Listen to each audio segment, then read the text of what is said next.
और अब शुरू करते हैं समाचारों का बेहतरीन सफर। राइट टू हेल्थ बिल के विरोध में अजमेर के डॉक्टर्स का शक्ति प्रदर्शन जारी है। जिला अस्पताल के बाहर सैकड़ों की संख्या में चिकित्सा कर्मी और चिकित्सकों ने हिस्सा लिया, जिसमें मेडिकल सर्विस बंद करने की बात कही जा रही है। कुल मिलाकर मरीजों को कहीं भी इलाज नहीं मिल रहा है। राइट टू हेल्थ बिल के विरोध में अजमेर के डॉक्टर्स का शक्ति प्रदर्शन जारी है। जेएलएन अस्पताल के बाहर सैकड़ों की संख्या में चिकित्सा कर्मी और चिकित्सकों ने हिस्सा लिया, जिसमें मेडिकल सर्विस बंद करने की भी बात कही जा रही है। कुल मिलाकर मरीजों को कहीं भी इलाज नहीं मिल रहा है। लोग बेहद परेशान हैं। डॉक्टर अपनी लाचारी दर्शा रहे हैं और शासन प्रशासन के लोग मरीजों की लाचारी देखकर भी आंखें और कान बंद करके बैठे हैं। राजस्थान में मेडिकल इमरजेंसी के हालात हैं। अजमेर समेत प्रदेश के सरकारी मेडिकल कॉलेजों से जुड़े हॉस्पिटलों में भी आज रेजिडेंट्स हड़ताल पर हैं। पिछले कई दिनों से ज्यादा समय रेजिडेंट्स के हड़ताल पर रहने के कारण अजमेर के जवाहरलाल नेहरू हॉस्पिटल में मरीजों की परेशानी लगातार बढ़ती जा रही है। यहाँ ओपीडी के साथ ही आईपीडी में भी मरीजों की संख्या सामान्य दिनों के मुकाबले कम हो गई है। लोग हड़ताल के चलते दर्द और पीड़ा से परेशान होते हुए भी अस्पताल नहीं पहुँच रहे हैं। जो लोग इमरजेंसी में आ रहे हैं उन्हें भी उपयुक्त सेवा उपलब्ध नहीं मिल पा रही है। जेएलएन हॉस्पिटल में आए हुए, गवर्नमेंट हॉस्पिटल है, सुबह 8 बजे से आए हुए, घर का सारा काम वाम छोड़ करके मेरी मम्मा को दिखाने आए हुए। इनको बीपी की दिक्कत है, हाई बीपी की समस्या रहती है दवाई देने के बावजूद भी। उसके बावजूद ये सारे मोस्टली आपको बड़ी एज के देखेंगे, सारे सुबह 8 बजे से वेट कर रहे हैं। अभी तक डॉक्टरों का कोई अता पता नहीं है, कोई एक जना भी देखने नहीं है। अभी भी बोल रहे 11 बजे तक रुकना है, और इतनी बड़ी एज वाले 11 बजे तक रुक नहीं सकते। यहाँ पे कोई कुछ भी नहीं है, सुविधा नहीं है, उल्टा और लोगों की भीड़ आती जा रही है। 11 बजे तक क्या हाल होना है आप खुद देख सकते हैं पीछे तक। हाँ, सॉरी नवरात्रों का व्रत भी चल रहा है भैया। मेरी मम्मा का देखो, नवरात्रों का व्रत भी है। एक तो बीपी की दिक्कत है इनको, मेरा व्रत है, मेरी मम्मा का व्रत है। उसके बावजूद हम अब 11 बजे तक भी अभी कोई भरोसा नहीं है। बोल रहे 11 बजे बाद भी डॉक्टरों का कोई फिक्स नहीं है। दोलाबाटा से हम लोग आए हैं और हमारा पेशेंट कल भी सीरियस था। कल हमने यहाँ एडमिट कराया था शाम को। इन्होंने फॉर्मेलिटीज पूरी करके कि ग्लूकोज चढ़ा करके और इसको डिस्चार्ज कर दिया गया कि यहाँ कोई व्यवस्था नहीं है। और आज जब रात भर उसका खामियाजा ये पेशेंट ने भुगता है। आज सुबह अर्जेंट एंड मॉर्निंग उसकी तबीयत ज़्यादा सीरियस हुई। उसके बाद में जो है यहाँ हॉस्पिटल लाया गया। यहाँ लाने के बाद में पेशेंट कोमे में और पूरे डॉक्टर्स का झमेला, लेकिन ये मजाल नहीं कि कोई प्रकार से इसको कोई ट्रीटमेंट दिया जाए या और कोई अग्रिम कार्रवाई की जाए। यहाँ के हालात बड़े ख़राब हैं और मैं तो यही कहना चाहूँगा कि ये सारे ये परिस्थिति अब कौन भुगतेगा, इसका खामियाजा कौन भुगतेगा। ये अभी भी हमारे पेशेंटों की हालत, जो इसके परिजन हैं, ये सब बहने इसका ये इकलौता भाई है और पोजीशन ये रहा कि आज इस दुनिया से अलविदा हो गया। इसका कौन भुगतेगा ये ईश्वर जानता है। मैं तो कहता हूँ कि प्रभु उनको भी इस तरीके से दे जिस तरीके से ये लोग जा रहे हैं। और सारी पब्लिक परेशान है, हाइतराई मच रखी है। सारे लोग 100-200 किलोमीटर दूर से यहाँ पे आ रहे हैं। जवाहरलाल नेहरू अस्पताल अजमेर, यहाँ पे मैं मेरी गुड़िया को स्किन के लिए, स्किन में प्रॉब्लम तो दिखाने लेके आया था मैं। लेकिन एक दुर्भाग्य की बात है, डॉक्टर और राज्य सरकार दोनों के समावेश के चक्कर में लोग परेशान हैं। अभी मेरे को 1 घंटा हो चुका है और सब सीटें खाली नजर है। तो इसका जुर्माना सरकार को देवे या डॉक्टर को देवे। डॉक्टर अपनी मनमानी करते हैं, सरकार अपनी मनमानी करता है, लेकिन जो नॉर्मल व्यक्ति है उनकी हालत खराब है ना। डॉक्टर देख ही नहीं रहे। कोई क्या 2 घंटे बाद आए, कोई 4 घंटे बाद आएंगे, कोई 6 घंटे बाद आएंगे। मरे तो मरो भले। तो सरकार और डॉक्टरों के चक्कर में आम आदमी परेशान है। इसका तो कोई इलाज नहीं है। पुष्कर में ईसर गणगौर की धूमधाम से सवारी निकाली गई। करीट परिवार की ओर से छोटी बस्ती में गणगौर की सवारी निकाली गई। पुष्कर में ईसर गणगौर की धूमधाम से सवारी निकाली गई। करीट परिवार की ओर से छोटी बस्ती में गणगौर की सवारी निकाली गई। छोटी बस्ती में गणगौर में महिलाओं ने पूजा कर गणगौर को शहर के कई मार्गों से होते हुए भव्य सवारी निकाली गई। इस मौके पर पुष्कर वासियों ने जबरदस्त फूलों से स्वागत किया।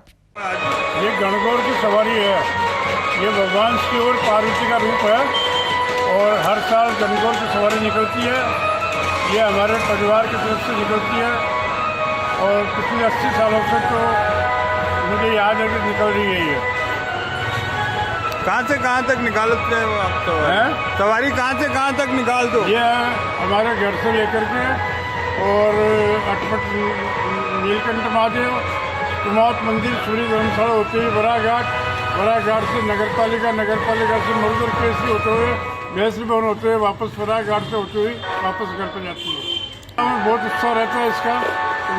बीच में कई बार तो बड़े लार्ज स्केल पर निकाली थी इसको, लेकिन अब की बार जरा छोटे रूप में निकाली है।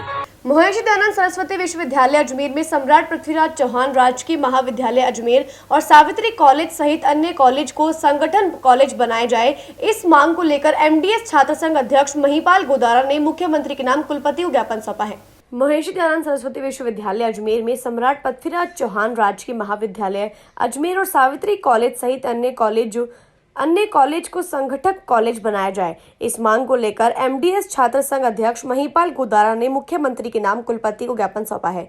छात्र संघ अध्यक्ष महिपाल गोदारा ने बताया कि सावित्री कॉलेज सहित अन्य कॉलेज को संगठक कॉलेज बनाया जाना जरूरी है, क्योंकि विश्वविद्यालय में लगातार प्रशासन मन मर्जी से काम कर रहा है। छात्र संघ पदाधिकारी लगातार प्रयास करता है, परंतु विश्वविद्यालय परिसर में छात्र छात्राओं की संख्या कम होने के कारण छात्र संघ पदाधिकारियों को विश्वविद्यालय प्रशासन कमजोर कर देता है। संगठन कॉलेज बनाने पर छात्र लोकतंत्र मजबूत होगा और विश्वविद्यालय प्रशासन पर छात्रों में कार्य करने का दबाव बढ़ेगा। आज हम फिर वीसी सर को 7 दिन की मोहलत देते हैं कि आप लगातार, हम बार बार कह रहे हैं, ज्ञापन दे रहे हैं कि हमारी मांगे मान लो, लेकिन वीसी सर के समझ में नहीं आ रहा है कि विद्यार्थी हित में काम करना चाहते हैं या नहीं करना चाहते हैं। एक बार मैं और 7 दिन का समय देता हूं, आपके पास 7 दिन का समय, निर्णय ले लीजिए, प्रशासन काम कर दीजिए, जो हमारी भूख हड़ताल के टाइम जो मांगे मानी गई।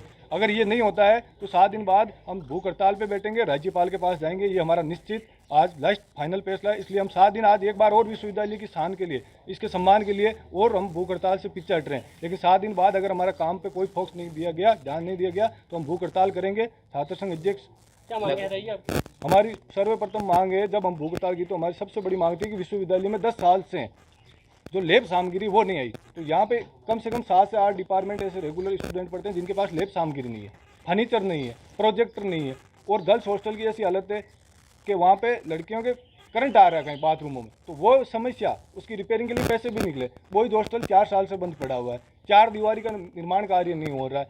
यहाँ पे मतलब प्रशासन आता है विद्यार्थियों के साथ खिलवाड़ की तरह, मतलब एक महाराणा प्रताप है। यहाँ से सैकड़ों, चारों जिलों के विद्यार्थी आते हैं, वहाँ पर जो प्रशासनिक बाबू बैठे रहते हैं वो ऐसी अभद्र भाषा का प्रयोग करते हैं कि जैसे यहाँ पे वीसी वो है। तो उनका मतलब स्टूडेंटों के प्रति सहानुभूति, सम्मानपूर्वक बात नहीं करना, ये भी एक गलत है। यहाँ पे तो कुलपति महोदय उनके ऊपर कोई कार्रवाई नहीं करते हैं, इधर से उधर वह बात को घुमाते रहते हैं। हर बार बात को घुमाया उन्होंने, 6 महीने से एक भी काम नहीं किया धरातल पे स्टूडेंट हित के लिए। मैं इन मांगों को लेकर 4 दिन तक भूख हड़ताल पे रहा। नवंबर माह में वहाँ पे हमारी बातें इन्होंने मानी थी और हम भूख हड़ताल से उठे थे। पैसे भी रिलीव हुए थे, फंड भी जारी किया गया था, लेकिन वो अभी तक धरातल पे नहीं हुआ। अब हम वीसी सर को बार बार ज्ञापन दें, उसका तो कोई मतलब ही नहीं निकल रहा है। तो हमारी लास्ट इस बार 7 दिन की मोहलत है, उसके बाद हम भूख हड़ताल करेंगे 2 दिन और उसके बाद राज्यपाल के पास जाएंगे। मुस्लिम समुदाय के पवित्र महीने रमजान में निस्वार्थ भाव से सेवा दे रहे गणेश नाम का एक बुजुर्ग सुभाष नगर इलाके में रोज अल सुबह मुस्लिम समाज के लोगों को शहरी के लिए जगा रहा है। बातचीत में गणेश ने बताया कि कचौरी, समोसा व दूध की थैली बेचकर अपने परिवार का गुजारा कर रहा है। सेवा भावी गणेश अजमेर के वार्ड 32 व 33 में HMT खानपुरा, चिश्ती नगर, लुहार बस्ती आदि में मुसलमानों को पवित्र महीने रमजान शरीफ में हर रोज पूरे दिन 30 दिन सहरी के समय उठाते हैं। यह सेवा वो खुद अपनी इच्छा से देते हैं। गणेश का कहना है कि हिंदू मुसलमान सब मिलकर रहते हैं, आपसी प्यार बढ़ता है, अच्छा लगता है। कहते हैं कि घर वालों को कोई भी दिक्कत नहीं है, हिंदू मुस्लिम सब आपस में भाई भाई हैं। उनके लिए सभी धर्म समान है और हम सभी को सभी धर्मों की इज्जत करनी चाहिए। मुस्लिम समाज के रमजान के महीने में पिछले 35 सालों से रोजेदारों को सहरी में जगाता रहता हूं, जिससे वो समय पे उठकर रोजा रख ले। अजमेर के तारागढ़ क्षेत्र के सोमलपुर खेड़े में पैंथर परिवार का मूवमेंट लगातार हो रहा है। सोमवार रात को पैंथर शावक फिर कैमरे में कैद हुआ। पैंथर का यह वीडियो अजयनगर निवासी युवकों ने अपने मोबाइल में बनाया है। अजमेर के तारागढ़ क्षेत्र के सोमलपुर खेड़े में पैंथर परिवार का मूवमेंट लगातार हो रहा है। सोमवार रात को पैंथर शावक फिर कैमरे में कैद हुए। पैंथर का यह वीडियो अजयनगर निवासी युवकों ने अपने मोबाइल से बनाया है। शावक तारागढ़ से उतरकर सोमलपुर खेड़े की ओर गया है। वीडियो वार्ड 29 के पार्षद मोहन लालवानी को वीडियो बनाने वाले युवक नवीन जानियानी ने बताया कि रात करीब 11 बजे यह शावक पहले स्मारक के सामने सीढ़ियों पर दिखाई दिया, वहां से पार्किंग के पास गया और कार की रोशनी पड़ने पर नीचे भाग गया। कल रात को 11 बजे यहाँ पे पार्वती उद्यान पे बहराने साहब का समापन चल रहा था। उस समय मेरे को मेरे वार्डवासी नवीन नाम के हमारे परिचित ने उसने फ़ोन करा कि यहाँ पर एक हमने पैंथर देखा है। तो मैंने बोला आप क्या कर रहे हो यहाँ पे? तो बोले परसों की जो खबर आई ना उसको हमने देखने के हिसाब से गए थे। वो 3-4 दोस्त स्कॉर्पियो में गए थे, उन्होंने वहाँ पे स्मारक पे सामने पार्किंग में पैंथर को देखा और उनका फिर वीडियो बनाया और फिर वो पैंथर सीढ़ियों के द्वारा और नीचे उतरा। फिर मैंने हाथों हाथी सादिक जी से जो वन विभाग वाले हैं उनसे बात कराई, तो उन्होंने उनसे पूछा कि भाई फर्जी तो नहीं है, तो उन्होंने सब उनसे इंक्वायरी करी और उनको बताया कि फकीरा खेड़ा की तरफ कुत्ते भौंक रहे हैं और ये नीचे की तरफ उतरा है इस तरफ। तो हाथों हाथी मैंने उनको लोकेशन वाली सारी बता दी है, तो बोले हम अभी चेक करते हैं। ये बात हुई। और इससे एक दिन पहले भी मेरे को डी ब्लॉक से भी फ़ोन आया था कि वो वहाँ पे भी कहीं उनको ऐसा लग रहा है कि वो जो खंडर पड़ा है क्रैशर के पास में, तो मैंने दूसरे दिन वहाँ पे अपने कर्मचारियों से उनको भी चेक कराया और ये भी रिपोर्ट भी मैंने वन विभाग के कर्मचारी को चंद्र प्रकाश जी को भी दी थी। समाचार को देते हैं थोड़ा सा विराम, जल्द ही मिलते हैं खबरों के नए सफर पर।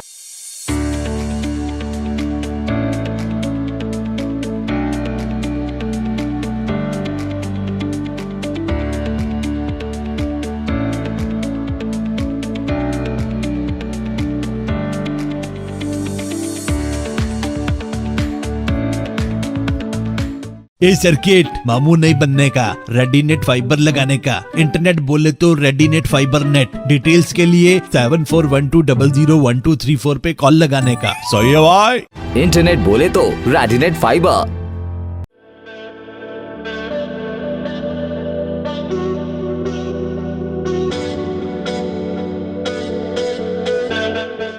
अजमेर शहर में प्लॉट, मकान, फ्लैट, दुकान आदि खरीदने, बेचने व किराए हेतु आज ही प्ले स्टोर से डाउनलोड करें वर्षा रियल एस्टेट ऐप।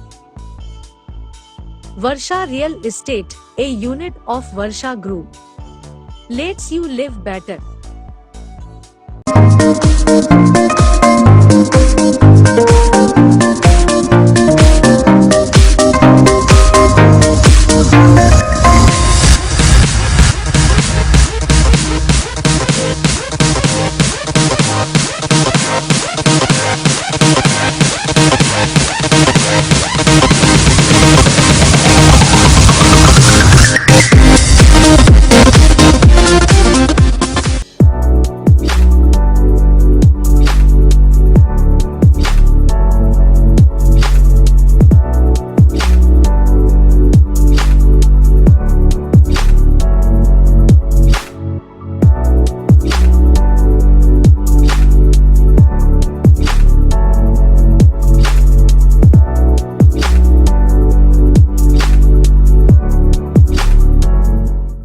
फिर आपका स्वागत है। आइए चलते हैं खबरों के नए सफर पर। शहर के देलवाड़ा रोड स्थित क्षेत्रीय वन अधिकारी कार्यालय में रविवार को आधी रात को शराब पार्टी होने की खबर के बाद मौके पर पहुंची मीडिया टीम को देखकर मौके पर मौजूद लोग भरी गिलास तथा बियर की बोतलों को हाथ में लेकर इधर उधर भागते नजर आए। शहर के दिलवाड़ा रोड स्थित क्षेत्रीय वन अधिकारी कार्यालय में रविवार को आधी रात को शराब पार्टी होने की खबर के बाद मौके पर पहुंची मीडिया टीम को देखकर मौके पर मौजूद लोग भरी गिलास तथा बियर की बोतलों को हाथ में लेकर इधर उधर भागते नजर आए। इस बात की खबर सिटी थाना पुलिस को करने के बाद पुलिस की गाड़ी भी वन कार्यालय पहुंची, लेकिन तब तक सारा मामला शांत हो चुका था। वहाँ मौके पर मौजूद करीब 4 लोगों के मुँह से शराब की महक साफ आ रही थी, मगर पुलिस ने उनका कोई मेडिकल नहीं कराया और सुबह सारे मामले की पड़ताल करने की बात कहकर चले गए। क्षेत्रीय वन अधिकारी कार्यालय में रविवार को देर रात 2 कारों में सवार कुछ लोगों के पहुंचने की खबर मिली। मौके पर रेंजर अधिकारी जोगेंद्र सिंह शेखावत व चौकीदार तथा 2 और लोग क्षेत्रीय वन अधिकारी कार्यालय की टेबल पर बियर की बोतल व शराब के साथ गिलास लेकर खाना खाते देखे गए। अभी आपके द्वारा दिखाए गए वीडियो को देखा है, तो इस संबंध में ना उप वन संरक्षक को साझा किया जाएगा और इसका सच्चाई को जानकारी किया जाएगा। जांच करने के पश्चात यदि क्षेत्र ने यदि कोई गलती किया तो उनके विरुद्ध नियमानुसार कार्रवाई किया जाएगा। कौन कौन इस वीडियो में नजर आ रहा है? तो ये क्षेत्रों ने यदि बियावर का शक्ल इसमें दिखाया गया है, तो बाकी इसका पूरा ना सच्चाई के पूरा जान के लेने के बाद किस तरह की पार्टी कुछ नजर आ रही है वीडियो में, आपने देखा होगा? वैसा आपने दिखाया है, उसका पूरा सच्चाई तो जांच करने के पश्चात ही पता चलेगा। वैसे तो ऑफिस टाइम में तो जरूर नहीं हो सकता इसका ये, तो ये पूरा क्योंकि अभी वीडियो आपके द्वारा दिखाया गया, सबसे पहले तो वीडियो का सच्चाई को तो जान कर लेना पड़ेगा।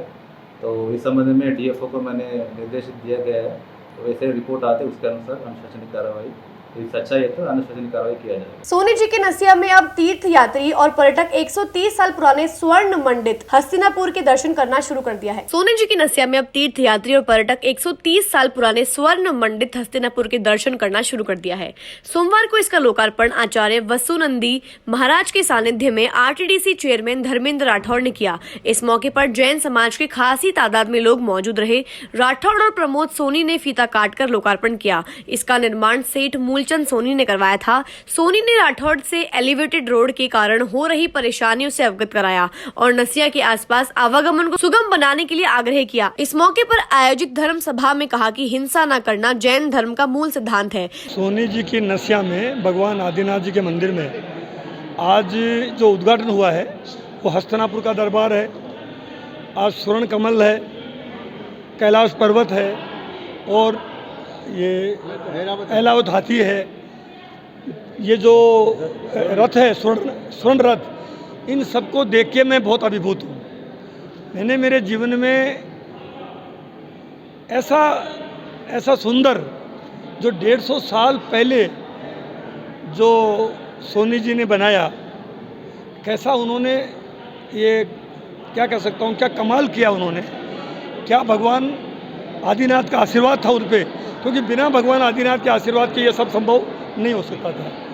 और आज जैन मुनि संत श्री वसुनंदा जी महाराज के सानिध्य में उनकी छठी पीढ़ी प्रमोद जी सोनी, उनको और हमको मिलके ये आज उद्घाटन करने का जो सौभाग्य मिला है, ये रियली बहुत ज़बरदस्त है, बहुत मंत्रमुग्ध कर देने वाला है। जैन धर्म के प्रतीक चिन्ह में भी आपने देखा होगा कि हथेली पर अहिंसा लिखा हुआ है। धर्मेंद्र राठौड़ ने कहा कि सोनी जी की नसिया अजमेर की पहचान है। अब यहाँ तीर्थयात्री हस्तिनापुर के भी दर्शन कर सकेंगे। इसे देखने के लिए देश भर के तीर्थयात्री आएंगे। मुझे आज अपने पूर्वजों के द्वारा किए हुए इस कार्य को संपूर्णता प्रदान करते हुए जो खुशी हो रही है, मैं उसका शब्दों में वर्णन नहीं कर सकता। आज मुझे इसका आशीर्वाद परम पूज्य गुरुदेव आचार्य वसुनंदी जी महाराज से भी मिला और हमारे राजस्थान के पर्यटन राज्य मंत्री आरटीडीसी के चेयरमैन श्रीमान धर्मेंद्र जी गहलोत राठौड़ से भी मिला। धर्मेंद्र जी से उम्मीद करता हूं कि वे आगे पर्यटन के मैप पे इसको आगे लाने की पूरी कोशिश करेंगे। उपस्थित पुण्यात्मा महानुभाव, आज यहाँ पर भागचंद सोनी जी की नशिया, जिसके दर्शन हमने पूर्व में भी किए। हमारे दादा गुरु के दादा गुरु, जिनका आज 1872 में हुआ, वह भी आचार्य शांतसागर महाराज जी आई। उनके शिष्य पायसागर जी महाराज, उनके शिष्य जयकीर्ति महाराज, उनके शिष्य भारत गौरव देशभूषण जी महाराज, उनके शिष्य राष्ट्रसंत आचार्य श्री विद्यानंद महाराज, वे दर्शन किए। किंतु आज हमारा भी ये पुण्य का उदय कि 150 वर्ष के बाद आज यहाँ का लोकार्पण हो रहा है, जिसमें अयोध्या की रचना पहले पर थी, हस्तिनापुर की रचना, उसके साथ साथ यहाँ पर कैलाश पर्वत जो बना हुआ है, जहाँ पर प्रथम चक्रवर्ती भरत के द्वारा निर्मापित 72 जनालय बने हुए हैं, उसकी प्रतिकृति, उसका लोकार्पण।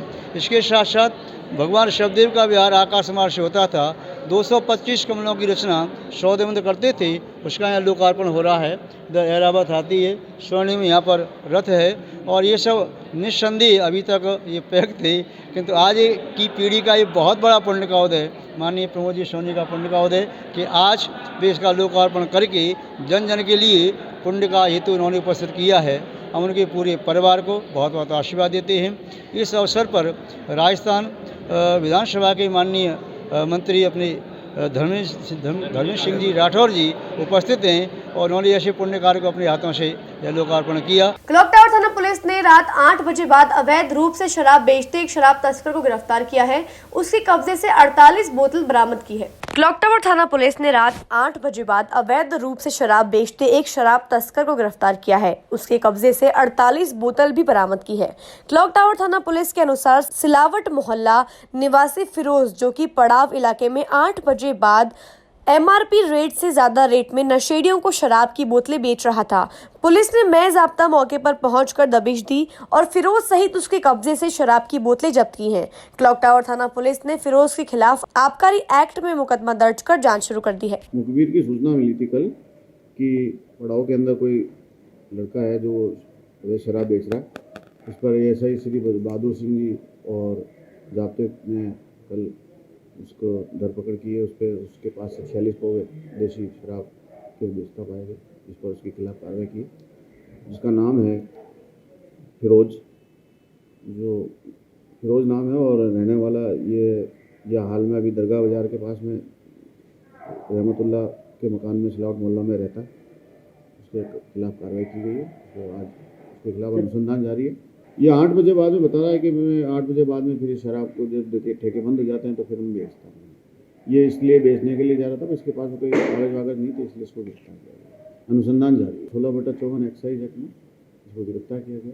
नसीराबाद थाना क्षेत्र में रहने वाली युवती ने जिला पुलिस अधीक्षक के समक्ष पेश होकर एक ही परिवार के लोगों के खिलाफ छेड़छाड़ और अपशब्द बोलने की शिकायत दी है। नसीराबाद थाना क्षेत्र में रहने वाली युवती ने जिला पुलिस अधीक्षक के समक्ष पेश होकर एक ही परिवार के लोगों के खिलाफ छेड़छाड़ और अपशब्द बोलने की शिकायत दी है। नसीराबाद निवासी पीड़िता ने बताया कि उनके पड़ोस में रहने वाले सुरेश, महेंद्र, सुशील, बंसी, लायला गीता को घर से निकलते ही उसका पीछा करते हैं और रास्ते में अपशब्द बोलते हैं। कई बार पीड़िता के परिजनों ने बदमाशों को समझाने की भी कोशिश की, मगर वह लगातार महिला के साथ छेड़छाड़ और बदतमीजी करते रहे। पीड़िता ने परेशान होकर सोमवार को एसपी के समक्ष पेश होकर आरोपियों के खिलाफ कानूनी कार्यवाही करने की मांग की है। क्या ना, मेरे घर वाले, दूसरे घर वाले मुझे मार रहे थे, इसलिए वो ना आज छूट के आए। कल भी जेल में थे, तो आज छूट के आए, तो आज मुझे मारने लगे वो लोग। हमारे जेठ है, बड़े ससुर के। एक तो महेंद्र जी, सुरेश जी, वो बंसी, सुशील, कान्हा, लालिया और वो इंदिरा है इस औरत का नाम, और एक वो आशा।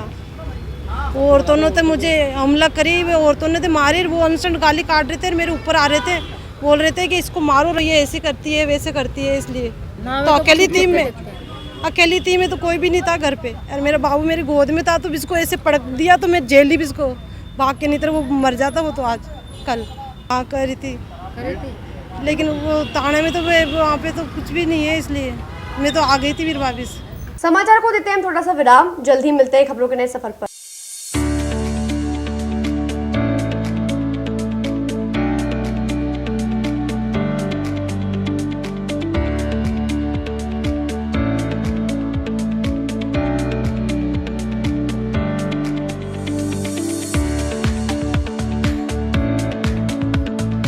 ये सर्किट मामू नहीं बनने का, रेडीनेट फाइबर लगाने का। इंटरनेट बोले तो रेडीनेट फाइबर नेट। डिटेल्स के लिए 7412001234 पे कॉल लगाने का। सही है भाई। इंटरनेट बोले तो रेडीनेट फाइबर।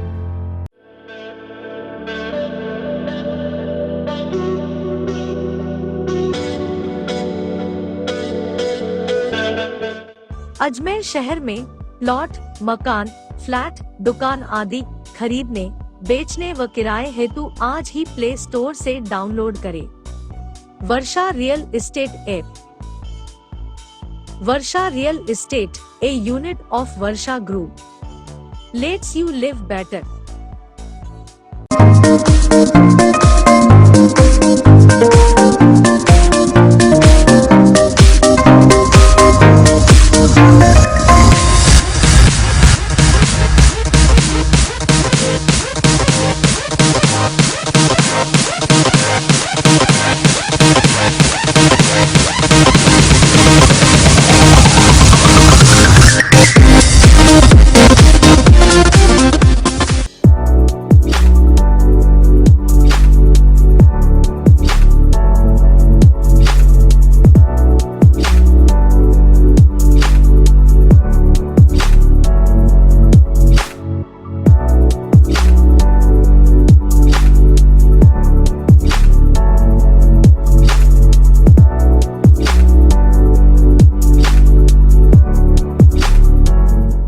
एक बार फिर आपका स्वागत है। आइए चलते हैं खबरों के नए सफर पर। अजमेर के कोतवाली थाना क्षेत्र में स्थित तनिष्क ज्वेलर्स शोरूम मालिक से ठगी का मामला सामने आया है। बदमाश के द्वारा कस्टमर बनकर लेट होने का बहाना कर 2-2 ग्राम के 9 गोल्ड कॉइन खरीदकर और झांसा देकर 1,30,000 रुपए का पेमेंट का नकली स्क्रीनशॉट दिखाकर फरार हो गया। अजमेर के कोतवाली थाना क्षेत्र में स्थित तनिष्क ज्वेलर्स शोरूम मालिक से ठगी का मामला सामने आया है। बदमाश के द्वारा कस्टमर बनकर लेट होने का बहाना कर 2-2 ग्राम के 9 गोल्ड कॉइन खरीद लिए गए और झांसा देकर 1,30,000 रुपए पेमेंट का नकली स्क्रीनशॉट स्क्रीनशॉट दिखाकर फरार हो गया।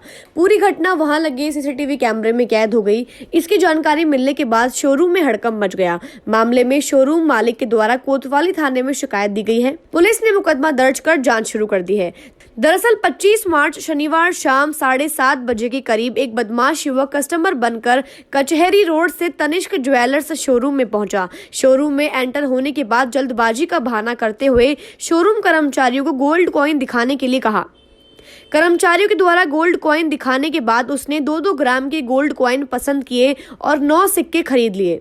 बाद में वह काउंटर पर पहुंचा और गोल्ड कॉइन्स का बिल बनवाया गया। कर्मचारी के द्वारा उसे पेमेंट करने के लिए कहा गया तो उसने मोबाइल के जरिए 1,30,000 रुपए का नकली ट्रांजैक्शन का स्क्रीनशॉट बनाकर कर्मचारियों को दिखा दिया, जिससे शोरूम कर्मचारी बदमाश के झांसे में आ गए और बाद में वह गोल्ड कॉइन लेकर फरार हो गया। कर्मचारियों के द्वारा ट्रांजैक्शन चेक किया गया तो अकाउंट में पैसे नहीं आने की जानकारी मिली, जिसके बाद उन्होंने वारदात की जानकारी शोरूम मालिक को दी है। मामले में शोरूम मालिक के द्वारा दिनांक 27/3/2023 को श्री दिनेश शर्मा, जो तनिष्का शोरूम कचहरी रोड के मालिक है, इन्होंने उपस्थित थाना होकर एक रिपोर्ट दी थी कि मेरी दुकान पर एक धोखेबाज ताहिर अहमद बहादुर नाम का व्यक्ति आया और मुझे सोने के सिक्के देने के लिए बात की कि सोने के सिक्के खरीदूंगा, जिस पे 2 ग्राम के 9 सिक्के लिए और उसकी कीमत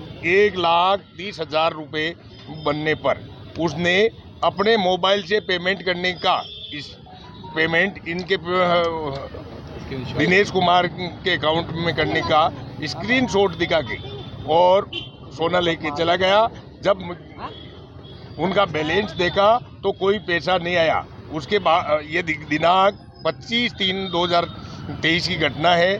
2 दिन उन्होंने इंतज़ार किया कि हो सकता है फेल उनसे वार्ता होती रही, बल्कि वो व्यक्ति इनसे पेमेंट नहीं किया और धोखेबाजी से वो सोना लेके गया है, जो वास्तविक कहाँ का है क्या है इसके बारे में स्पष्ट बता नहीं रहा है। ओनली टेलीफोन से जो है फ्रॉड नंबर हैं उनसे बात करता जा रहा है, जिस पे मुकदमा नंबर 58/2023 धारा 420 IPC में दर्ज कर अनुसंधान किया जा रहा है।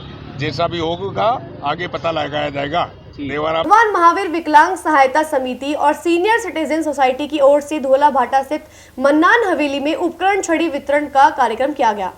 भगवान महावीर विकलांग सहायता समिति और सीनियर सिटीजन सोसाइटी की ओर से धोलाभाटा स्थित मन्नान हवेली में उपकरण छड़ी वितरण कार्यक्रम का आयोजन किया गया। कार्यक्रम में विकलांग सहायता समिति के अजमेर संभाग coordinator Suresh Mehra, senior citizen society के के गौड़, ब्रज किशोर चौहान की देखरेख में क्षेत्र के सीनियर सिटीजन को छड़ी वितरित की गई और इसमें कई लोग ऐसे थे जो अपने लिए छड़ी खरीद पाने में असमर्थ थे।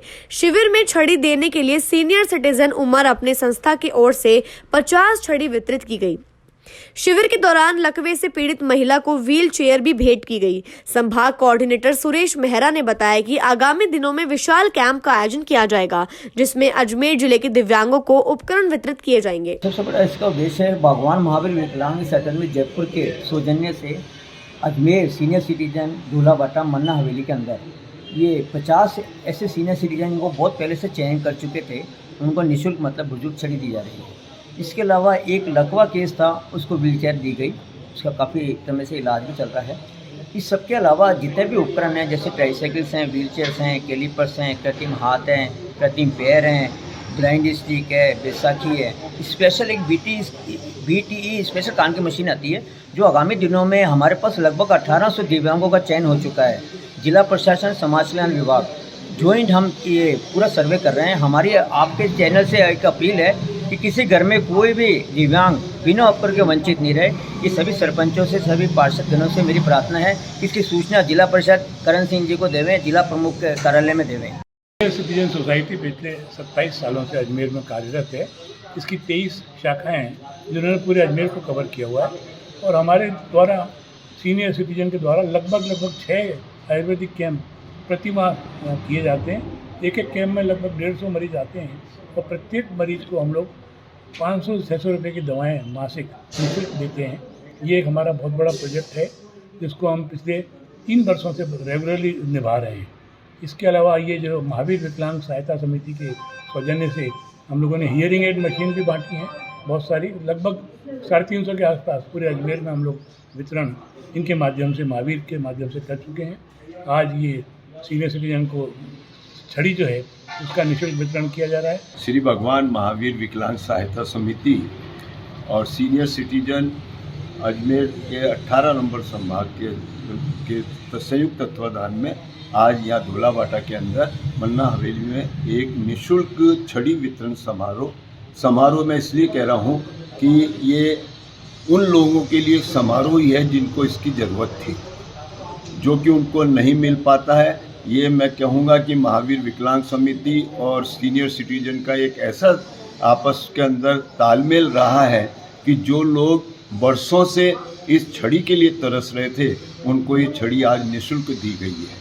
और ये छड़ी देने का मतलब है उनको एक सहारा दिया गया है। कई विकलांग अभी कई ऐसे यहाँ पे बुजुर्ग आए हैं, मैं उनको विकलांग तो नहीं कहूँगा, ऐसे बुजुर्ग आए हैं जो अकेले आए हैं, जिनके कोई संतान नहीं है, या यूँ कहूँ कि जिनकी संतान उनको छोड़ के चली गई है। उनको इन दोनों संस्थाओं ने संतान बन के संभाला है और आज एक सहारे के रूप में इन सबको छड़ियाँ दी हैं। मैं दोनों ही संस्थाओं को अपनी तरफ से तो हार्दिक धन्यवाद देता हूं कि इस तरह के सेवा के कार्य भविष्य में करते रहें। मसूदा गांव की एक पीड़िता ने जिला पुलिस अधीक्षक को ज्ञापन सौंपकर उसके साथ अश्लील हरकतें करने वाले 2 युवकों के खिलाफ कार्यवाही करने की मांग की है। मसूदा गांव की एक पीड़िता ने जिला पुलिस अधीक्षक को ज्ञापन सौंपकर उसके साथ अश्लील हरकतें करने वाले 2 युवकों के खिलाफ कार्यवाही करने की मांग की है। पीड़िता ने जानकारी देते हुए बताया कि 15 मार्च 2023 को आरोपी शौकत नजीर उसके घर आए, जब पीड़िता के घर पर अकेले स्नान कर रही थी। बदमाशों ने पीड़ित महिला के नहाते हुए फोटो और वीडियो बना लिए और पीड़िता के साथ गलत काम करने लगे। इसके बाद पीड़िता को ब्लैकमेल करते हुए धमकी दी कि उनके पास अश्लील फोटो और वीडियो है, यदि पीड़िता ने उनका कहना नहीं माना तो अश्लील फोटो वीडियो वायरल कर देंगे। बदमाशों से परेशान होकर पीड़िता ने एसपी चूनाराम जाट के समक्ष आरोपियों के खिलाफ कार्यवाही करने के लिए ज्ञापन सौंपा है। मेरे साथ बहुत गलत काम है, बहुत मेरे साथ नाइंसाफी हुई है। मैं नहा रही थी, घर पे कोई भी नहीं था। मेरे साथ वीडियो बनाया, गंदा वीडियो बनाया, बहुत गंदा, और ब्लैकमेल करने लगे। मेरे को वीडियो बताया, मेरे को बहुत गंदा वीडियो था। मेरे को वीडियो बता के ब्लैकमेल करने लगे। दोनों साथ में थे, चाकू गले पे रख कर मेरे को धमकाने लगे, चिल्लाने लगी तो रुमाल मुंडे में डाल दी। गए थे, क्या हुआ वहाँ पर सुनवाई नहीं हुई हमारी। आपने रिपोर्ट दी थी? रिपोर्ट दी थी हमने। वहाँ पर सुनवाई नहीं हुई। हम तो दोनों पढ़े लिखे नहीं है, साइन करा लिए हमसे साइन करा लिए। 12 तारीख को हम गए थे वहाँ पर। फिर रास्ते में मेरे को मिला तो वो धमकाने लगे को